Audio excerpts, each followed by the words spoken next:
Hello students, I am Ravi Kumar from KV CRPF मुकामा घाट। आज हम लोग ज्योग्राफी का 7 chapter life line of national economy यानी राष्ट्रीय अर्थव्यवस्था की जीवन रेखाएं में हम लोग एयरवेज यानी वायु परिवहन के बारे में जानेंगे। ठीक है, एयर ट्रेवल जो fastest most comfortable and prestigious mode of transport यानी कि जो हमारा वायु परिवहन है एयर ट्रेवल, चूँकि तेज़ी से बहुत तीव्रता से हमें एक जगह से दूसरे जगह पहुंचाती है और आरामदायक भी रहती है, और इसके साथ साथ यह एक प्रतिष्ठित परिवहन का साधन के रूप में है। ठीक है, एयरवे के द्वारा क्या है कि वेरी डिफ़िकल्ट हो एरिया हो, बहुत ही कठिन उबड़ खाबड़ या पहाड़ी इलाका या फिर जंगली इलाका, कोई भी एरिया हो डिफ़िकल्ट एरिया, जैसे हमें बताएं हाईली माउंटेन बहुत पहाड़ी वाला क्षेत्र हो, या फिर डिजर्ट हो, या फिर डेंस फॉरेस्ट हो, या फिर लंबे समुद्री मार्ग से हो, तो वहाँ पर भी एयरवे के द्वारा वायु परिवहन के द्वारा हम बहुत आसानी से चले जाते हैं। ठीक है, और हमारे देश में जो नॉर्थन ईस्ट साइड स्टेट हैं, नॉर्थ ईस्ट स्टेट, जहाँ पर क्या है कि बड़ी बड़ी नदियाँ भी हैं और वहाँ पर धरातल भी विक्षिप्त है और वहाँ पर डेंस फॉरेस्ट भी है, घना जंगल भी है, तो वहाँ पर क्या है ऐसे जाने में बहुत परेशानी होगी, दिक्कत का सामना करने पड़ेगा रोडवे के थ्रू जाने में या फिर रेलवे के थ्रू। इससे बहुत अच्छा है कि एयरवे के द्वारा बहुत ही आसानी से नॉर्थ ईस्ट के स्टेट में जाया जा सकता है। ठीक है, और एयर ट्रांसपोर्ट को नेशनलाइज जो राष्ट्रीयकरण होता है वो कब किया गया था? 1953 में, 1953 में एयर ट्रांसपोर्ट के वायु परिवहन को नेशनलाइज किया गया था 1953 में। ठीक है, domestic and international air service यानी कि जो हमारा जो घरेलू और जो अंतर्राष्ट्रीय वायु जो सेवा है वो कौन प्रोवाइड करता है हमें? तो एयर इंडिया। ठीक है, और एक पवन हंस हेलीकॉप्टर है जो कि दुर्गम इलाका हुआ जहाँ पर कि जाना संभव नहीं है, वैसे जगह पर ये सर्विस प्रोवाइड करता है कौन? पवन हंस हेलीकॉप्टर।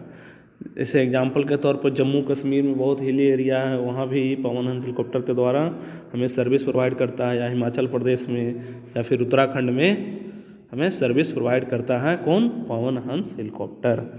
ठीक है, लेकिन क्या है कि जो हवाई ट्रेवल था, एयर ट्रेवल, जो सभी लोगों के लिए संभव नहीं है, सब कोई उससे नहीं जा सकते हैं हवाई जहाज़ से, क्योंकि वो बहुत खर्चीला होता है, सभी के पास उतना पैसा नहीं। लेकिन नॉर्थ ईस्ट स्टेट में जो उत्तर पूर्वी भारत है के राज्य हैं, वहाँ पर क्या है जी, कॉमन पीपुल जो साधारण आदमी हैं उसके लिए भी सर्विस प्रोवाइड किया गया है स्पेशल प्रोविज़न के द्वारा। ठीक है, विशेष प्रबंध किया गया है उन लोग के आने जाने के लिए। ठीक है, इस तरह से हम जाने एयरवे के बारे में।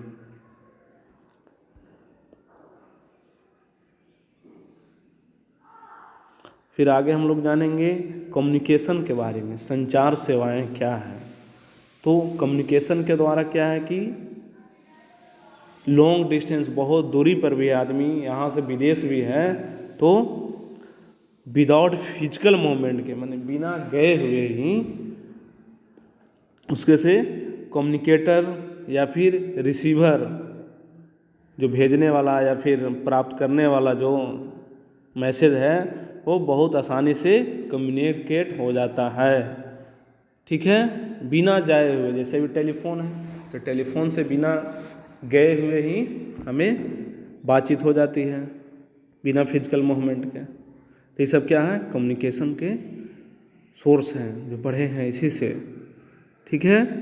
और जो हमारे देश में है मेन संचार साधन के रूप में कौन है, मास कम्युनिकेशन के लिए टेलीविज़न हुआ या रेडियो हुआ या प्रेस या फिल्म, ठीक है। और इंडिया में एक है पोस्टल नेटवर्क, जो वर्ल्ड का लार्जेस्ट नेटवर्क है, मानी जो डाक संचार जो सेवा है इंडिया में, जो दुनिया का सबसे बड़ा है। इसके द्वारा क्या क्या है, पार्सल को या फिर पर्सनल लेटर को या तार जो होता है उसको संचालित किया जाता है, ठीक है। इसमें भी कैटेगरी बांटा गया है, इसमें फर्स्ट क्लास मेल, जो पहली श्रेणी के जो डाक होगा वो कौन कौन होगा, तो कार्ड हुआ या इन्वॉल्व, दो इसमें आते हैं, कार्ड और इन्वॉल्व फर्स्ट श्रेणी के, यानी पहली श्रेणी के डाक समझा जाता है कार्ड और लिफाफा बंद चिट्ठी को, जिसे क्या है कि डिफरेंट एरिया में डिफरेंट प्लेस पर एयरवे के द्वारा, वायुयान के द्वारा पहुंचाया जाता है, ठीक है, एयरलिफ्ट के द्वारा। और सेकंड क्लास मेल के रूप में रजिस्टर्ड पैकेट हुआ या फिर बुक्स हुए या न्यूज़पेपर या मैगजीन, ये सब आते हैं। इसे कैसे ले जाया जाता है, तो सरफेस मेल जो धरातलीय डाक के द्वारा या फिर इसको वाटर ट्रांसपोर्ट के द्वारा भी पहुंचाया जाता है सेकंड क्लास मेल को, ठीक है। और एक चीज़ और है इसमें, लार्ज टाउन एंड सिटी में मेल जो डाक को क्विक डिलीवरी के लिए, मतलब बहुत तेज़ी से बहुत जल्दी पहुंच जाए, उसके लिए 6 मेल चैनल बनाए गए हैं, 6 गो मेल चैनल है, अच्छा, डाक मार्ग बनाए गए हैं। इसमें कौन कौन से हैं, तो फर्स्ट नंबर में राजधानी चैनल, राजधानी मार्ग है, फिर मेट्रो चैनल, थर्ड में ग्रीन चैनल, और फिर फोर्थ में बिजनेस चैनल, वही व्यापार वाला चैनल है, और 5 में बल्क मेल चैनल, जो भारी वस्तु हुआ स्थूल, वो सबको मेल करने भेजने के लिए, और 6 में हुआ पीरियोडिकल चैनल, कोई भी दस्तावेज हो उसको भेजने के लिए, ठीक है।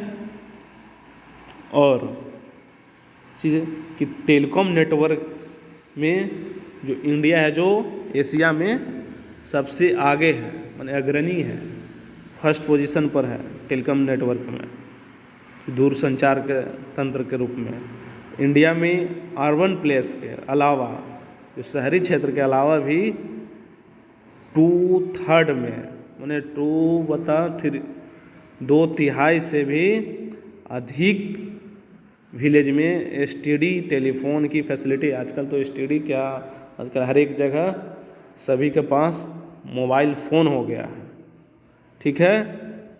और उस समय जो पूरे देश में जब एसटीडी था तो उसका रेट को भी इन्फॉर्म किया गया था, नियमित रूप से किया गया था कि ज़्यादा रेट नहीं रखा जाए। लेकिन आज तो है बहुत कम ही रेट पर सभी को मोबाइल के द्वारा कम्युनिकेट किया जा रहा है, संचार को भेजा जा रहा है, ठीक है।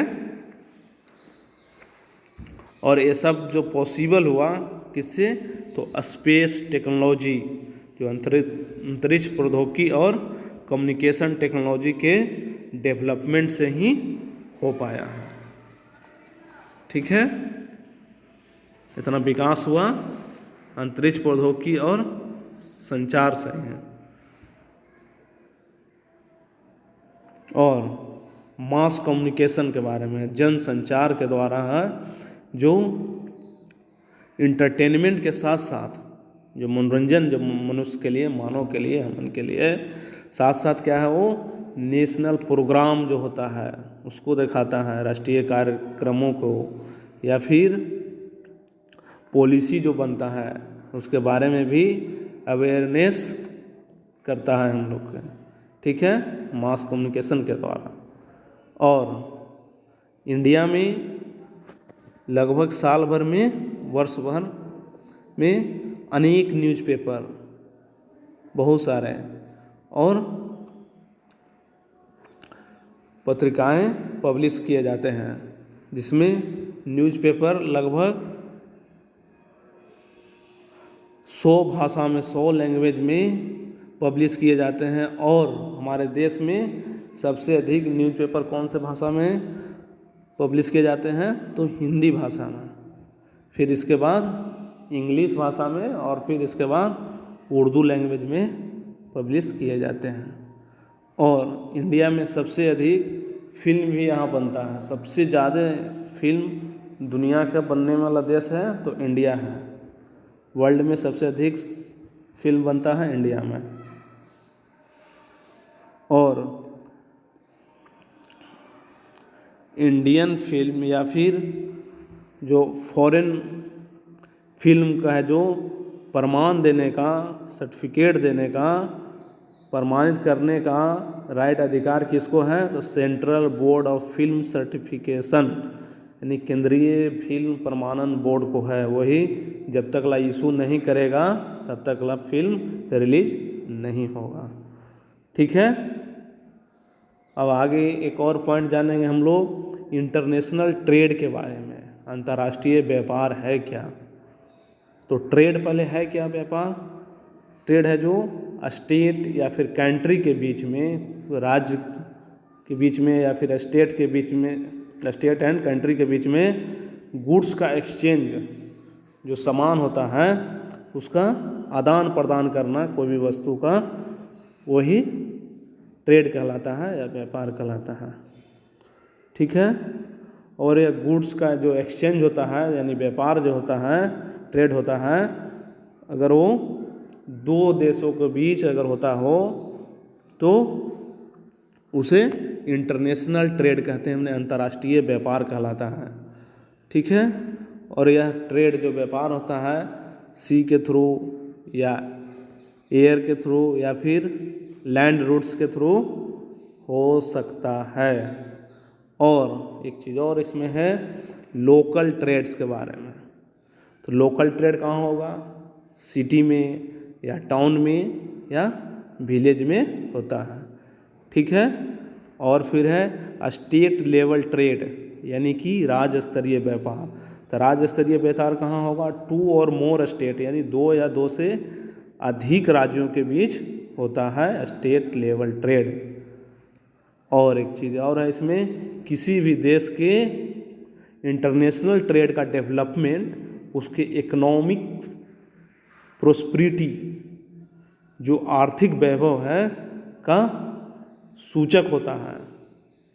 इसलिए इसे economic barometer for a country कहा जाता है, यानी राष्ट्र का जो आर्थिक बैरोमीटर है कहा जाता है इसे, अंतर्राष्ट्रीय व्यापार को जो डेवलप किया जाता है। ठीक है, और ट्रेड की एक और चीज़ है इसमें, जो व्यापार होता है ट्रेड के एक्सपोर्ट और इंपोर्ट माने आयात और निर्यात, 2 कंपोनेंट्स हैं, 2 घटक हैं ट्रेड के। और इसमें एक चीज़ है कि एक्सपोर्ट एंड इंपोर्ट का डिफरेंस जो होता है अंतर कंट्री के ट्रेड बैलेंस को निर्धारित करता है, यानी व्यापार को संतुलन को बताता है कि क्या है इंपोर्ट और एक्सपोर्ट और इंपोर्ट के डिफरेंस को। अगर जो निर्यात मूल्य हुआ आयात मूल्य से अगर अधिक हो तो उसे फेवरेबल बैलेंस ट्रेड कहा जाता है, यानी अनुकूल व्यापार संतुलन कहते हैं। और अगर जो आयात माल हुआ हमारा, आयात मूल्य जो वैल्यू हुआ, अगर निर्यात मूल्य से अगर अधिक हो जाए तो उसे अनफेवरेबल बैलेंस ऑफ ट्रेड यानी असंतुलित व्यापार कहा जाता है, संतुलित नहीं है। ठीक है, और इंडिया से एक्सपोर्ट होने वाले मेन प्रोडक्ट के रूप में कौन कौन से हैं? तो ज्वेलरी हुआ या केमिकल्स जो रसायन होता है और उससे संबंधित जो भी प्रोडक्ट हुए, और एग्रीकल्चर और फिर उससे संबंधित प्रोडक्ट, एलिड प्रोडक्ट्स, और इंपोर्ट के रूप में ये तो हम एक्सपोर्ट किए हैं। और जो इंपोर्ट जो मंगवाए हम विदेशों से, वो क्या क्या मंगाते हैं, तो कच्चा पेट्रोलियम के रूप में और उसके प्रोडक्ट, और फिर games and jewellery, chemicals and related products, उसके केमिकल के रिलेटेड प्रोडक्ट्स, और बेस मटेरियल जो आधार धातुएं हैं, फिर इलेक्ट्रॉनिक्स आइटम्स को भी मंगाते हैं हम, और मशीनरी जो मशीन हुआ उसको मंगाते हैं, और एग्रीकल्चर एंड एलिड प्रोडक्ट्स माने कृषि और उससे संबंधित उत्पाद को भी मंगाते हैं। ठीक है। और इंडिया में इंफॉर्मेशन टेक्नोलॉजी के द्वारा भी एक बहुत अधिक मात्रा में फॉरेन करेंसी को अर्न किया जा रहा है, यानी अर्जित किया जा रहा है इंफॉर्मेशन टेक्नोलॉजी के द्वारा भी। ठीक है। तो हम लोग जाने इंटरनेशनल ट्रेड के बारे में। अब इसी में इंटरनेशनल ट्रेड में एक है टूरिज्म का ट्रेड भी है, tourism trade, tourism as a trade, यानी पर्यटन एक व्यापार के रूप में डेवलप कर रहा है। तो इंडिया में है कि पिछले 3 दशक से पर्यटन में बहुत अधिक डेवलपमेंट हुआ है। ठीक है। जिससे टूरिज्म इंडस्ट्री में अभी 15 मिलियन पीपुल डायरेक्टली इंगेज्ड हैं, यानी 150 लाख 150 लाख से भी अधिक लोग हैं जो टूरिज्म इंडस्ट्री में इंगेज हैं, उससे जुड़े हुए हैं। ठीक है। और टूरिज्म है जो नेशनल इंटीग्रेशन को प्रमोट करता है, यानी कि जो राष्ट्रीय एकता होता है उसको भी हमें प्रोत्साहित करता है पर्यटन के द्वारा। और क्या करता है, जो लोकल हैंडीक्राफ्ट्स हैं और कल्चरल परस्यूट्स, जो सांस्कृतिक